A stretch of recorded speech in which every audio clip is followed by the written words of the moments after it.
Hello guys, welcome back to my channel Vishal star smart education. तो दोस्तों, जैसा कि आप सभी को पता ही है कि हमने physics for all competitive exam की सीरीज स्टार्ट की है। उसमें हमने सबसे पहले यूनिट एंड डायमेंशन का चैप्टर स्टार्ट किया है। उसके पार्ट 1 में हमने unit, physical quantities, fundamental quantities कौन कौन सी हैं उनके बारे में पढ़ लिया है, और कैसे हम किसी भी फिजिकल क्वांटिटीज़ की यूनिट निकालते हैं उसके बारे में भी पढ़ लिया है। आज हम उसका पार्ट नंबर 2 स्टार्ट करेंगे। पहले तो मैं आपको ये बता दूं कि जो भी हम सिलेबस कर रहे हैं वो HP टेट के लिए, SSC के एग्ज़ाम्स के लिए, सी टेट के एग्ज़ाम के लिए, HPSSC के अंडर जो भी एग्ज़ाम आते हैं उनके लिए बहुत ही इम्पोर्टेंट है। बाकी जो स्टूडेंट्स +1 एंड +2 क्लास में पढ़ते हैं उनके लिए तो ये सिलेबस में से ही एक पार्ट है, तो उनके लिए तो इम्पोर्टेंट हुआ ही हुआ। बाकी हम स्टार्ट करते हैं डायमेंशन के बारे में। पार्ट नंबर 2 है ये, यूनिट एंड डायमेंशन का। तो डायमेंशन, सबसे पहले हमने पार्ट नंबर 1 में किसके बारे में पढ़ा? यूनिट के बारे में पढ़ा, फिजिकल क्वांटिटीज़ के बारे में पढ़ा, फंडामेंटल क्वांटिटीज़ के बारे में पढ़ा, और पढ़ा कि कैसे हम किसी भी फिजिकल क्वांटिटीज़ की यूनिट निकालते हैं। तो अगर हमें किसी भी फिजिकल क्वांटिटी की यूनिट निकालने आती होगी तो हम बिल्कुल ही इजी तरीके से उसकी डायमेंशन भी निकाल सकते हैं। जैसे अगर हमारे पास यूनिट आई किलोग्राम, तो हम डायमेंशन में उसको क्या लिख देंगे? M1 लिख देंगे। किलोग्राम के लिए हम M1 लिख देंगे, क्योंकि मास की यूनिट क्या होती है? किलोग्राम होती है। तो डायमेंशन जब हमसे पूछा गया हो तो किलोग्राम की जगह M लिख देंगे हम। अगर किलोग्राम स्क्वायर हुआ तो M स्क्वायर लगा देंगे हम। वैसे ही अगर हमारे पास मीटर है तो मीटर के लिए L लिख देंगे हम। अगर मीटर स्क्वायर होगा तो L स्क्वायर हो जाएगा। लेंथ की यूनिट क्या होती है? मीटर होती है, तो हमने डायमेंशन में L से डिनोट कर दिया उसको। और अगर हमारे पास सेकंड है तो हमारे पास हम T लिख देंगे उसको। T फॉर टाइम हो गया। टाइम की ही यूनिट क्या होती है? सेकंड होती है। डायमेंशन में हम उसे T से डिनोट करते हैं। अगर हमारे पास K आया, K किसका हो गया? केल्विन का हो गया। और केल्विन किसका? टेम्परेचर का। तो केल्विन के लिए K लिख देंगे हम, या फिर हम क्या लिख देंगे? थीटा लिख देंगे। ओके। वैसे हमारे पास एम्पियर है, तो एम्पियर किसकी यूनिट है? हमारे पास करंट की यूनिट है। तो करंट को हम किससे लिख सकते हैं? आई से डिनोट करते हैं हम। तो आई लिख सकते हैं, या एम्पियर का ए ले लिया हमने और ए से भी डिनोट कर सकते हैं। अब हम लेते हैं कुछ एग्जांपल्स जिनसे हमें बिल्कुल अच्छे तरीके से समझ आएगा कि डायमेंशन हम लिखते कैसे हैं। करंट की डायमेंशन, जैसे तो करंट की मैंने ऐसा यूनिट बताई थी आपको, क्या है? एम्पियर है। तो डायमेंशन क्या होगी? मैंने कहा आपको एम्पियर के लिए हम ए लिखते हैं, A1 लिखते हैं। ओके। तो क्या हो जाएगा? एम्पियर स्क्वायर होगा तो हम ए स्क्वायर लिखेंगे। एम्पियर क्यूब होगा तो ए क्यूब लिखेंगे। तो डायमेंशन क्या होगी? M0, L0, T0 and A1 हो गया। देखिए यहाँ पे एम एम्पियर है ना ओनली। यहाँ पे M का कोई भी यूज़ नहीं है, L का कोई यूज़ नहीं है, T का कोई यूज़ नहीं है, तो हमने 0 0 0 लगा दिए वो। और एम्पियर है हमारे पास एक, तो A1 कर दिया हमने। वैसे हमारे पास नेक्स्ट एग्जाम्पल है मास। तो मास की यूनिट क्या होती है? किलोग्राम होती है।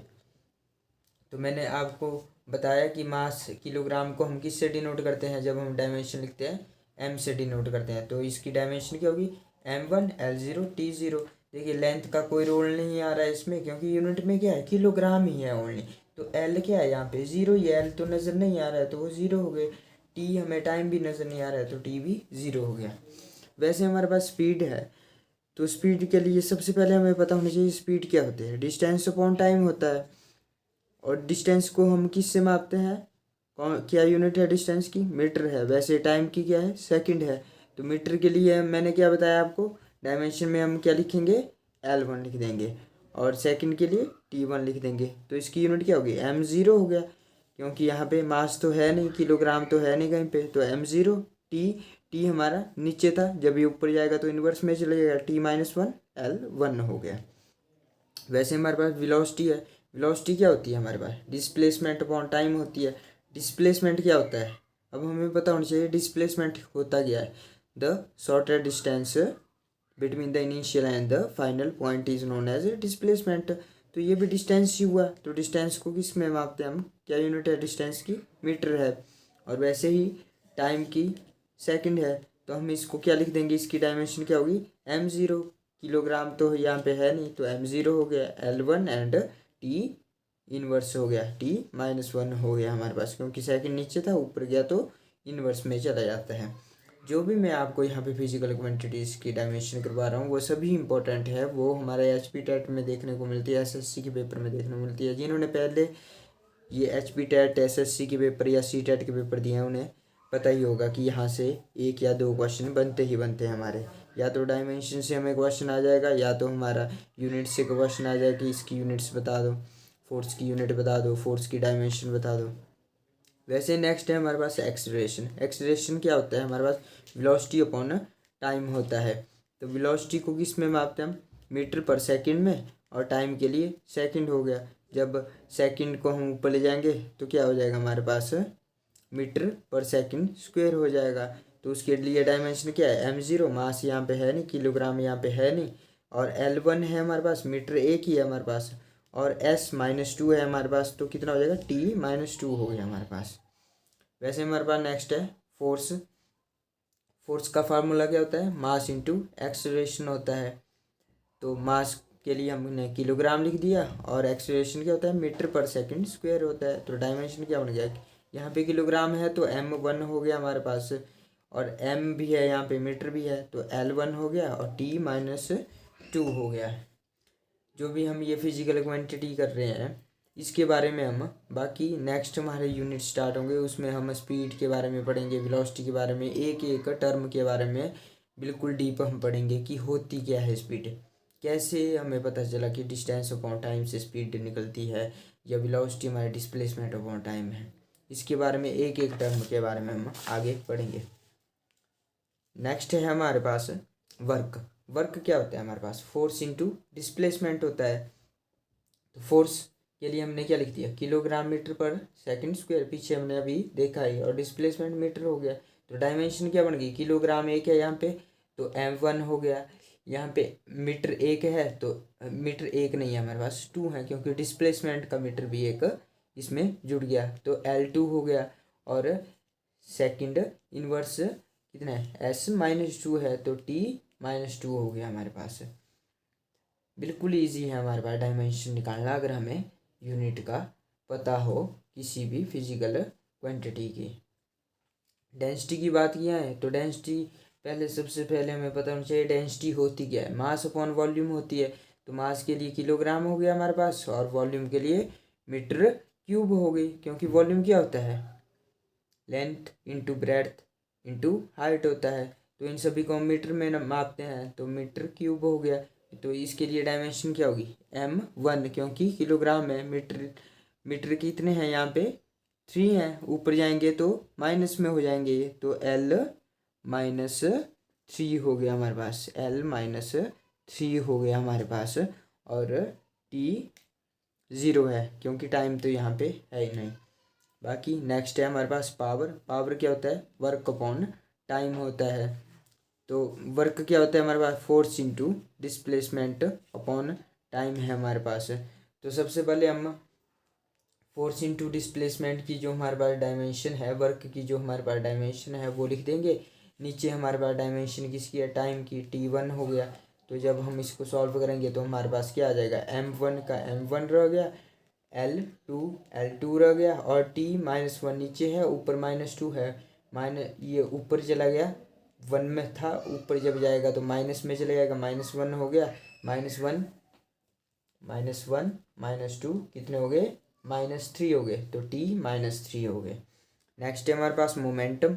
तो मोमेंटम क्या होता है हमारे पास, m इंटू वी। तो मास के लिए क्या है, किलोग्राम है, और वेलोसिटी क्या होती है, मीटर पर सेकंड, उसकी यूनिट। तो इसके लिए डायमेंशन क्या बनेगी, किलोग्राम के लिए m1, मीटर एक है हमारे पास, तो L1, और सेकंड इनवर्स में है, नीचे है, तो T-1 हो गया। वैसे हमारे पास प्लेन एंगल है हमारे पास थीटा। तो थीटा को हम, इसका फॉर्मूला क्या होता है, चाप बटा त्रिज्या होता है, मतलब कि इंग्लिश में क्या हो गया, आर्क अपॉन रेडियस होता है। अब कोई भी आर्क है, आर्क को भी हम किस में ये भी लेंथ ही होगी ना, डिस्टेंस ही एक टाइप से। तो इसको किस में नापेंगे, मीटर में। जो हमारे पास रेडियस है, जैसे हमारे पास सर्कल है, अब इसका रेडियस है, इसको भी किस में मापेंगे, मीटर में ही मापेंगे। तो यहाँ पे क्या हो गया, आर्क का मीटर आ गया हमारे पास और रेडियस का भी मीटर आ गया, वो दोनों कट हो गए। तो मतलब कि इसकी कोई भी यूनिट नहीं बनती है, और जिसकी यूनिट नहीं है उसका तो डायमेंशन बनने की कोई है ही नहीं कि डायमेंशन भी बने उसकी। ओके, अब नेक्स्ट बात की है टाइम पीरियड की। तो टाइम पीरियड क्या होता है हमारे पास, time period second, time period को किस में मापते हैं हम, सेकंड में मापते हैं। सो डायमेंशन क्या होगी हमारे पास, m0 है, l0 है, t1 है, क्योंकि सेकंड है हमारे पास तो t1 है। नेक्स्ट है फ्रीक्वेंसी। फ्रीक्वेंसी क्या हुआ, टाइम पीरियड का उल्टा हुआ, और फ्रीक्वेंसी इक्वल टू 1/टाइम हो गया। तो 1/टाइम मतलब कि नीचे आया हमारे पास सेकंड, तो ऊपर जब ये गया तो क्या हो गया हमारे पास, डायमेंशन इसका m0 l0 t-1 हो गया, क्योंकि सेकंड नीचे था, जब ये ऊपर गया तो -1 बन गया। ओके, नेक्स्ट है हमारे पास स्ट्रेन।